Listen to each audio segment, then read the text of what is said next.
Pembangunan Lestari ataupun SDG merupakan satu indikator yang telah digariskan oleh Pertubuhan Bangsa-Bangsa Bersatu pada tahun 2015.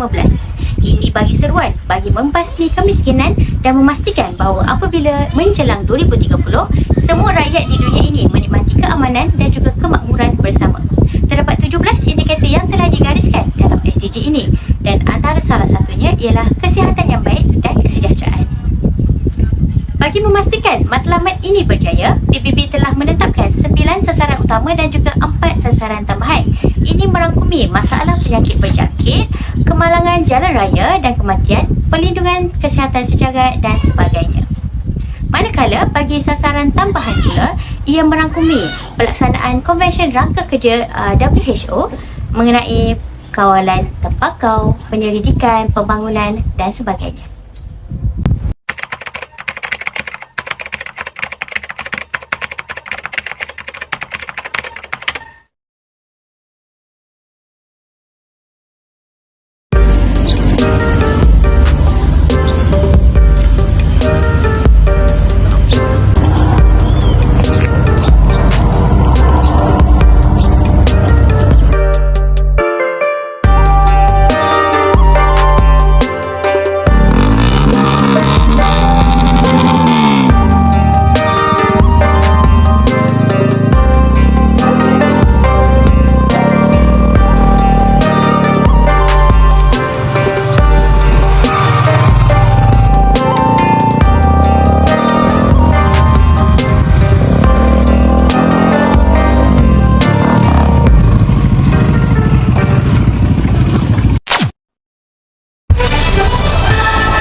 Ialah inisiatif yang kita dapat lihat daripada Sustainable Development Goals, iaitu SDG, di mana kita dapat lihat seorang penunggang mabuk yang telah memodifikasi motor tidak mengikut undang-undang.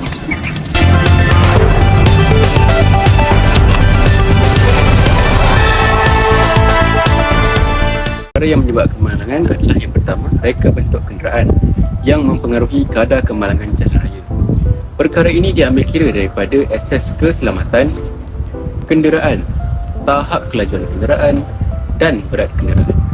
Yang kedua adalah peningkatan kadar kemalangan jalan raya yang melibatkan golongan muda, terutamanya adalah golongan kanak-kanak. Hal ini adalah disebabkan oleh kurang penerapan ilmu pengetahuan terhadap keselamatan jalan raya. Yang ketiga ialah pengambilan barang terlarang seperti alkohol dan dadah sebelum memulakan pemanduan. Statistik telah menunjukkan, menurut agensi berita United Press International iaitu UPI, angka tahunan yang dikeluarkan oleh Pentadbiran Keselamatan untuk Trafik Lebuh Raya Kebangsaan NHTSA iaitu mendapati terdapat 43,000 kematian di jalan raya dan lebuh raya yang utama Amerika Syarikat tahun lalu, meningkat lebih 10% berbanding 38,800 kematian pada tahun 2020. Yang kedua, National Highway Traffic Safety Administration NHTSA menyatakan angka kematian di jalan raya lebuh raya itu adalah tertinggi sejak 2005. Katanya, peningkatan tahun ke tahun sebanyak 10.5% dari 2005 hingga tahun 2021 juga. Tertinggi sejak agensi berkenaan mula merekodkan data berkenaan dalam tahun 1975. Sekian daripada saya. Terima kasih. Antara langkah-langkah untuk mengurangkan kadar kemalangan jalan raya adalah dengan memberi pendidikan tentang pengetahuan dan kepentingan mematuhi peraturan jalan raya kepada kanak-kanak sejak kecil lagi. Kanak-kanak perlu diajar tentang maksud simbol-simbol pada papan tanda, keselamatan jalan raya dan langkah-langkah keselamatan yang harus diambil ketika berada di jalan raya. Ini dapat meningkatkan kesedaran kanak-kanak tentang kepentingan menjaga keselamatan di jalan raya sejak di bangku persekolahan lagi. Hal ini amat penting bagi sebuah negara maju dan membangun supaya dapat memastikan tahap pengetahuan masyarakat terhadap keselamatan jalan raya dalam keadaan yang baik. Seterusnya adalah melalui kamera kelajuan atau juga dikenali sebagai kamera pemantau kelajuan atau speed camera. Speed camera adalah peranti elektronik yang digunakan untuk mengesan pelanggaran had kelajuan di jalan raya. Tujuan utama kamera kelajuan ini adalah untuk meningkatkan keselamatan lalu lintas dengan mengurangkan kelajuan kenderaan dan menghalang pelanggaran had kelajuan yang boleh menyebabkan kemalangan. Kesan kepada mereka yang membawa melebihi had laju adalah mereka akan dikenakan denda dan kompaun. Hal ini akan menyebabkan pengguna jalan raya akan lebih berhati-hati semasa dalam pemanduan.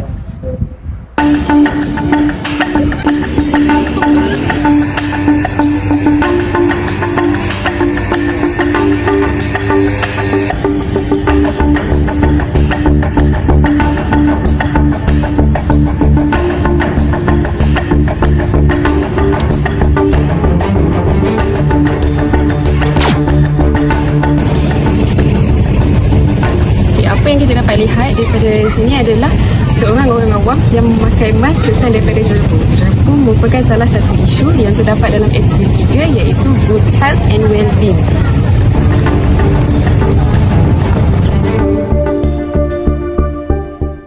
Penyakit tidak berjangkit seperti penyakit kardiovaskular, kanser, penyakit pernafasan yang kronik dan diabetes merupakan antara punca utama kematian di seluruh negara. Mengikut kebiasaan, penyakit NCD ini memerlukan rawatan dan penjagaan dalam jangka masa yang panjang. Selain, ianya merupakan antara cabaran yang penting dalam bidang kesihatan lepas. Tambahan pula, NCD merupakan 7 daripada 10 penyebab kematian teratas di seluruh dunia mengikut Anggaran Kesihatan Global 2019 oleh Pertubuhan Kesihatan Sedunia WHO. Penyakit kardiovaskular adalah penyebab utama kematian dalam 20 tahun yang lepas. Oleh yang demikian, penyakit tidak berjangkit ini mempunyai 4 risiko tingkah laku yang perlu diubahsuai, iaitu diet tidak sihat, kurang melakukan aktiviti fizikal, penggunaan tembakau dan pengambilan alkohol yang berlebihan. Antara solusi yang dapat diambil untuk menangani pencemaran udara dan perubahan iklim sesuai dengan Sustainable Development Goals SDG ialah kita dapat melihat di negara Malaysia.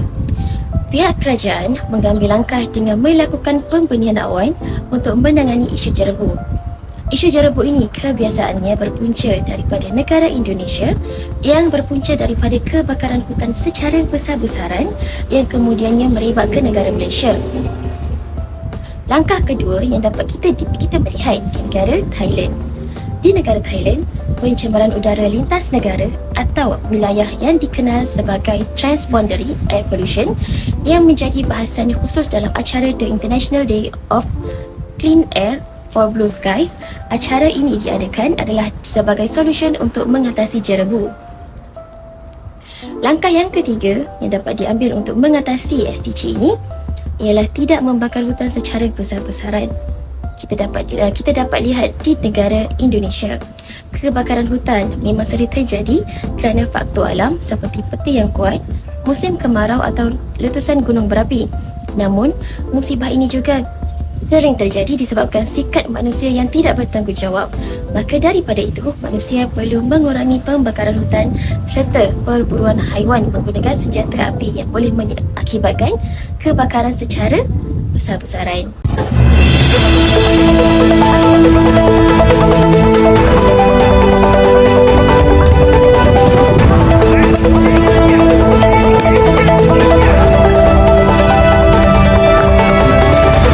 Di sini merupakan satu situasi di mana orang awam yang sedang mengalami kegatalan akibat daripada wabak denggi. Denggi merupakan salah satu isu yang terbesar dalam SDG 3 iaitu penularan penyakit berjangkit dan penyakit tropika. Okey, seterusnya kita lihat pula kepada isu yang kedua iaitu penularan wabak penyakit HIV, AIDS, penyakit tropika, penyakit berjangkit dan malaria. Okey, kita pergi yang pertama adalah penyakit HIV dan AIDS. HIV adalah virus yang menyerang kekebalan tubuh manusia. Ketika seseorang dijangkiti HIV, sistem kekebalan tubuhnya akan melemah serta boleh menyebabkan ia mudah untuk dihinggapi pelbagai jangkitan dan penyakit. AIDS pula adalah penyakit yang timbul akibat daripada jangkitan HIV yang semakin parah. Menurut statistik UNAIDS pada tahun 2022, terdapat 39 juta orang yang hidup dengan HIV. 37.5 juta adalah daripada kalangan dewasa. 1.5 juta adalah daripada golongan kanak-kanak. Kira-kira 5.5 juta orang tidak tahu bahawa mereka hidup dengan HIV pada tahun 2022. Yang kedua adalah penyakit tropika berjangkit. Penyakit tropika berjangkit merupakan sekumpulan penyakit yang merebak di kawasan beriklim tropika. Ciri-ciri utama penyakit ini adalah penyebarannya di tempat yang bersuhu hangat dan lembap untuk memudahkan proses pembiakan vektor seperti nyamuk, lalat dan kutu. Beberapa contoh penyakit ini adalah meliputi malaria, denggi, zika dan demam kuning, yang mana ianya terus menjadi ancaman di seluruh dunia, terutamanya di negara-negara yang berpendapatan sederhana. Yang ketiga adalah penyakit berjangkit. Penyakit berjangkit merupakan penyakit yang boleh tersebar daripada satu individu ke individu lainnya, sama ada melalui kontak langsung, melalui udara, air, makanan ataupun vektor seperti nyamuk atau kutu. Contoh penyakit berjangkit ini termasuklah influenza, cacar air, tuberkulosis dan COVID-19. Menurut statistik daripada Pertubuhan Kesihatan Sedunia WHO melaporkan bahawa pada tahun 2021 hampir separuh daripada penduduk dunia berisiko menghadapi jangkitan malaria ini. Pada tahun itu dianggarkan terdapat 247 juta kes malaria di seluruh dunia. Anggaran jumlah kematian malaria pada tahun itu adalah sebanyak 619,000 orang. Terdapat banyak solusi yang telah dijalankan bagi menjayakan matlamat pembangunan lestari atau dalam bahasa Inggerisnya Sustainable Development Goals. Sebagai contoh bagi penyakit HIV dan AIDS, negara Thailand telah melaksanakan program pencegahan HIV dengan merangkumi 2, pendidikan dan juga mempromosikan penggunaan kondom. Hasilnya, peratusan HIV di negara ini berkurangan dengan ketara. Pada akhir tahun 1980-an, Thailand mempunyai kadar prevalence yang tertinggi di dunia. Namun pada awal tahun 2000, prevalence tersebut telah menurun secara signifikan. Menurut data UNAIDS pada tahun 2016, Thailand mencapai pengurangan yang luar biasa dalam jangkitan HIV terbaru. Jangkitan baru menurun sekitar 35% dari 2000 hingga 2015.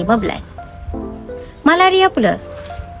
Bagi penyakit malaria, di negara Rwanda telah melaksanakan strategi seperti pengedaran kelambu yang telah dirawat dengan inseksida, meningkatkan akses kepada rawatan dan juga program pekerja kesihatan komuniti. Usaha-usaha ini telah membuahkan hasil di mana berlaku penurunan ketara dalam kes kematian malaria. Pada tahun 2005 dan 2015, kematian telah menurun sebanyak 75%. Manakala bagi penyakit tuberkulosis, di negara India, tuberkulosis ini merupakan masalah kesihatan utama di negara ini. Jadi kerajaan telah memperkenalkan program kawalan tuberkulosis kebangsaan yang telah dikaji semula, RNTCP. Hasilnya, India melihat peningkatan yang ketara dalam bilangan penyakit TB yang berjaya dirawat. Pada tahun 2020, lebih daripada 1.4 juta orang berjaya dirawat di bawah RNTCP. Bagi penyakit denggi pula, Singapura telah melaksanakan pemantauan aktif tempat pembiakan nyamuk, kempen pendidikan awam dan juga intervensi yang cepat untuk mengawal wabak-wabak ini. Usaha ini telah membantu mengawal wabak demam denggi. Pada tahun 2020, Singapura telah menunjukkan penurunan yang ketara dalam kes demam denggi. Contoh-contoh ini menunjukkan bahawa dasar kerajaan yang proaktif dan inisiatif kesihatan awam dapat memberikan impak yang ketara dalam mengawal penyakit berjangkit. Walaupun strategi-strategi tertentu mungkin berbeza dari satu negara ke negara yang lain, namun kes-kes ini berjaya menunjukkan kepentingan pendekatan yang merangkumi pencegahan, pendidikan, pengesanan awal dan juga akses kepada rawatan. Secara kesimpulannya, matlamat pembangunan lestari 3 iaitu SDG 3, kesihatan yang baik dan kesejahteraan adalah asas penting pembangunan global. Ia bercita-cita untuk memastikan setiap individu mempunyai akses kepada perkhidmatan kesihatan berkualiti tanpa mengira latar belakang dan dapat menikmati keadaan kesihatan yang lengkap dari segi fizikal, mental dan sosial. Mencapai SDG 3 adalah usaha yang kompleks tetapi penting yang memerlukan usaha bersama kerajaan, organisasi, komuniti dan individu di seluruh dunia. Harapan terletak pada kemajuan yang telah dicapai sejauh ini dan potensi untuk pencapaian lebih lanjut. Selama bertahun-tahun kita telah menyaksikan kejayaan yang signifikan dalam membanteras penyakit berjangkit, mengurangkan kematian ibu dan anak dan meningkatkan akses kepada perkhidmatan kesihatan. Ini membuktikan bahawa perubahan adalah mungkin apabila terdapat dedikasi, kerjasama dan pendekatan inovatif. Harapan dalam konteks SDG 3 adalah melibatkan yang pertama, kerjasama global. Kerjasama antarabangsa adalah asas harapan. Usaha-usaha kerjasama adalah penting untuk akses yang saksama kepada vaksin, ubat-ubatan dan teknologi. Melalui perpaduan, kita dapat mengatasi cabaran kesihatan global. Yang kedua ialah inovasi dan penyelidikan. Penyelidikan dan inovasi berterusan menawarkan keharapan untuk terobosan dalam bidang kesihatan. Dari rawatan baru sehingga sistem penghantaran penjagaan kesihatan yang lebih baik, inovasi memainkan peranan yang penting dalam memajukan SDG 3. Daya ketahanan dan persediaan juga. Harapan terletak pada daya ketahanan masyarakat dan sistem kesihatan untuk menahan dan pulih dari krisis kesihatan. Persediaan dan tindakan awal dapat menyelamatkan nyawa dan melindungi komuniti.